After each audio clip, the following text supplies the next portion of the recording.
Hoje quero te convidar para uma jornada que pode desafiar tudo o que conhecemos sobre a nossa fé, a nossa história e até mesmo sobre nós mesmos. Já pensou se tudo o que lhe foi ensinado sobre Deus, anjos, demônios, céu e inferno fosse apenas uma versão de uma história muito mais profunda e complexa? E se tudo fosse apenas uma parte da história? E se a Bíblia, esse livro sagrado que guia tantas vidas e atravessou milênios, tivesse sido alterada ao longo do tempo e seu conteúdo original contasse uma história bem diferente? Imagine por um momento que a Bíblia não fala sobre um único Deus, mas sobre vários seres poderosos. E se os textos originais, em hebraico, revelassem uma narrativa que foi ocultada ou modificada por razões que nem imaginamos? Imagine por um instante que a criação do universo, o surgimento do homem, as batalhas entre o bem e o mal, os anjos e demônios, que tudo isso tivesse uma origem muito diferente. Hoje, vamos mergulhar nesse oceano de mistérios guiados pelos estudos de dois historiadores e tradutores da Bíblia hebraica original, Mauro Biglino e Paul Wallis. Eles nos oferecem uma perspectiva radicalmente diferente sobre as Escrituras, que pode nos levar a questionar tudo o que sabemos. Eu me chamo Adriana, seja bem-vindo ao canal Luz da Revelação. Se esse conteúdo te fizer refletir, se fizer despertar algo dentro de si, não se esqueça de deixar o seu like, se inscrever no canal e ativar o sininho. Você está preparado para essa jornada? Mauro Biglino e Paul Wallis são nomes conhecidos no mundo acadêmico e teológico. Biglino é um renomado tradutor italiano especializado em hebraico antigo. Por muitos anos ele trabalhou para a editora São Paulo de Roma, traduzindo a Bíblia diretamente dos manuscritos originais, com a aprovação do Vaticano. Sua missão era fornecer traduções literais, sem interpretações teológicas, permitindo que as palavras originais falassem por si mesmas. Paul Wallis, por sua vez, é um pesquisador e autor best-seller internacionalmente reconhecido. Estudioso de mitologias antigas, ele dedicou grande parte de sua vida a investigar narrativas ancestrais em busca de insights sobre nossas origens como espécie e nosso potencial como seres humanos. Como membro da Igreja Anglicana da Austrália, ele serviu como educador teológico e arquidiácono, treinando pastores na interpretação de textos bíblicos.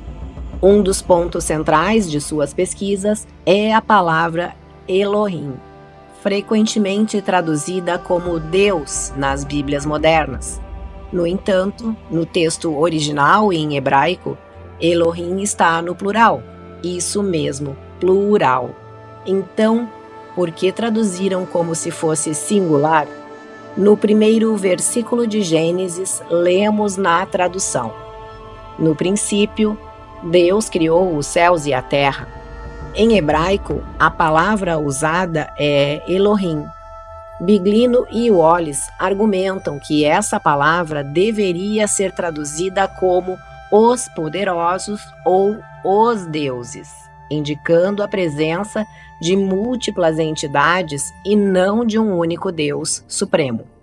Essa interpretação muda radicalmente nossa compreensão das Escrituras. Se Elohim é plural, estaríamos falando de vários seres poderosos envolvidos na criação e nos eventos subsequentes descritos na Bíblia.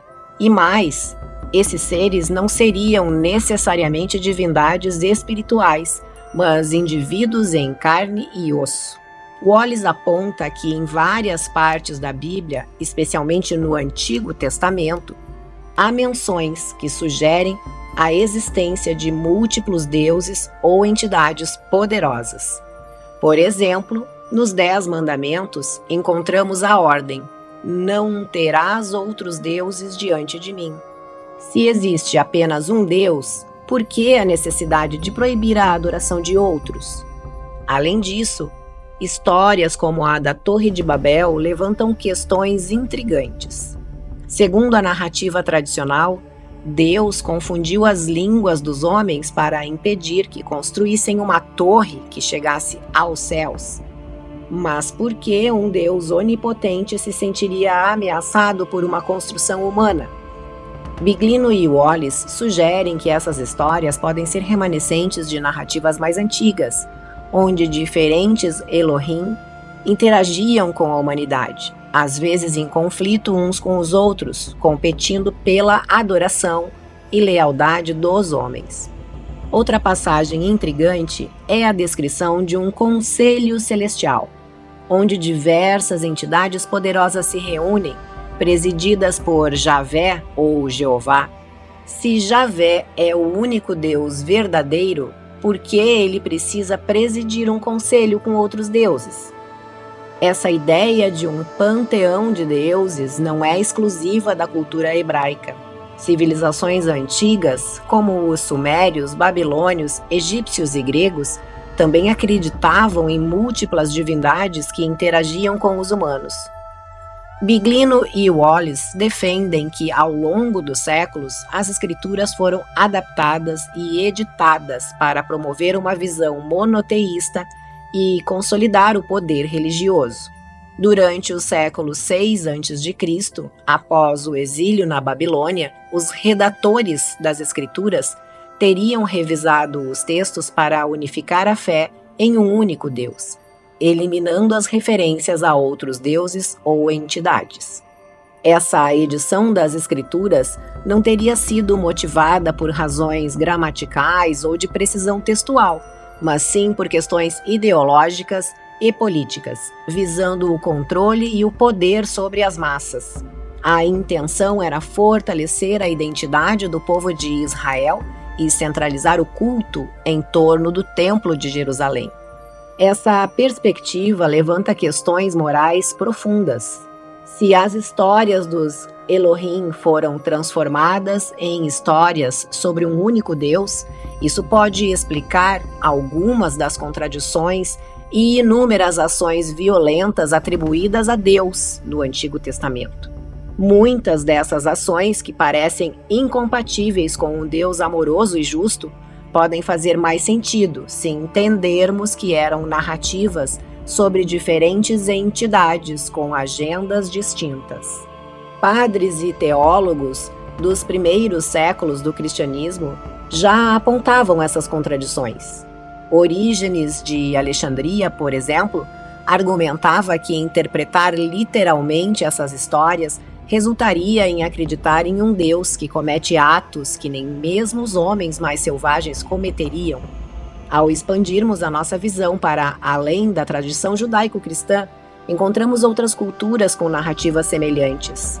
Os Edo, da Nigéria e do Benin, acreditavam em Osanubua, o Deus Supremo, e em seus filhos, que governam aspectos específicos da natureza e da vida humana.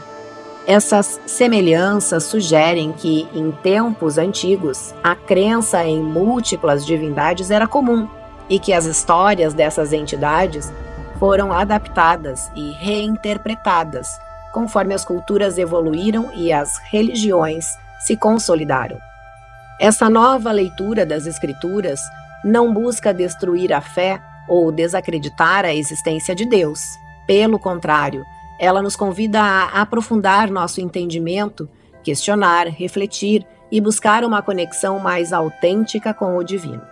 Se considerarmos que as Escrituras podem conter camadas de significado e que foram influenciadas por contextos históricos, culturais e políticos, podemos abrir espaço para uma fé mais consciente e madura. Agora, pensemos no eco dessas vozes antigas que nos chegam através dos milênios, distorcidas pelo tempo e pelas mãos humanas que ousaram moldá-las. E se por um momento fecharmos os olhos e escutarmos o que realmente pode estar por trás dessas palavras sagradas? Cada verso da Bíblia, cada passagem enigmática pode esconder segredos que desafiam a nossa compreensão mais profunda do divino e de nós mesmos. Quem somos nós nesse vasto cosmos?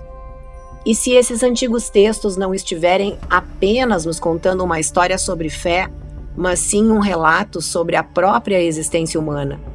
Um relato que nos conecta a forças e inteligências muito além do que podemos conceber.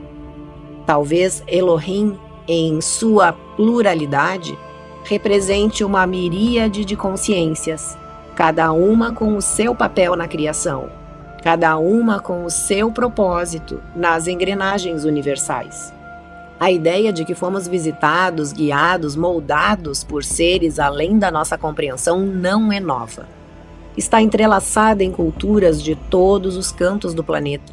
Os sumérios, os egípcios, os maias, todos eles, de uma forma ou de outra, falam de seres que desceram dos céus, trazendo sabedoria, poder e também destruição. Não seria essa a mesma narrativa que encontramos nas páginas da Bíblia? A diferença está apenas no nome que damos a esses seres. Chamamos de anjos, demônios, deuses, mas quem eram eles realmente? A busca pela verdade é um caminho longo, mas não precisamos trilhá-lo sozinhos. Cada novo conhecimento, cada descoberta nos aproxima mais de um entendimento maior. Talvez no final a verdade não seja algo para ser descoberto, mas algo a ser sentido. Algo que vibra em nossos corações, sussurrando que há mais no universo do que nossos olhos podem ver, e que a chave para esse mistério está, de alguma forma, entrelaçada nas palavras antigas, esperando por aqueles que têm coragem de buscar além do véu da história. Chegamos ao fim dessa jornada, mas este é apenas o começo de uma reflexão que pode nos acompanhar por toda a vida. A ideia de que a Bíblia possa ter sido alterada ao longo dos séculos não precisa abalar a nossa fé, mas sim nos motivar a buscar um entendimento mais profundo. Afinal, a espiritualidade é uma busca pessoal e íntima, e questionar faz parte do crescimento. Como disse o apóstolo Paulo, examina tudo, retenha o que é bom. Se esse vídeo te fez pensar, se tocou algo dentro de você, te convido a continuar essa conversa nos comentários. Quero muito saber a sua opinião. E se você gostou desse conteúdo, não esqueça de deixar o seu like e se inscrever no canal. Isso nos ajuda a continuar trazendo reflexões como essa. E tem mais! Se você quer se aprofundar ainda mais, tem outro vídeo no canal que está aparecendo na tela agora mesmo. Clique e venha comigo nessa jornada de conhecimento e descoberta. Muito obrigada pela sua companhia. Até o nosso próximo encontro.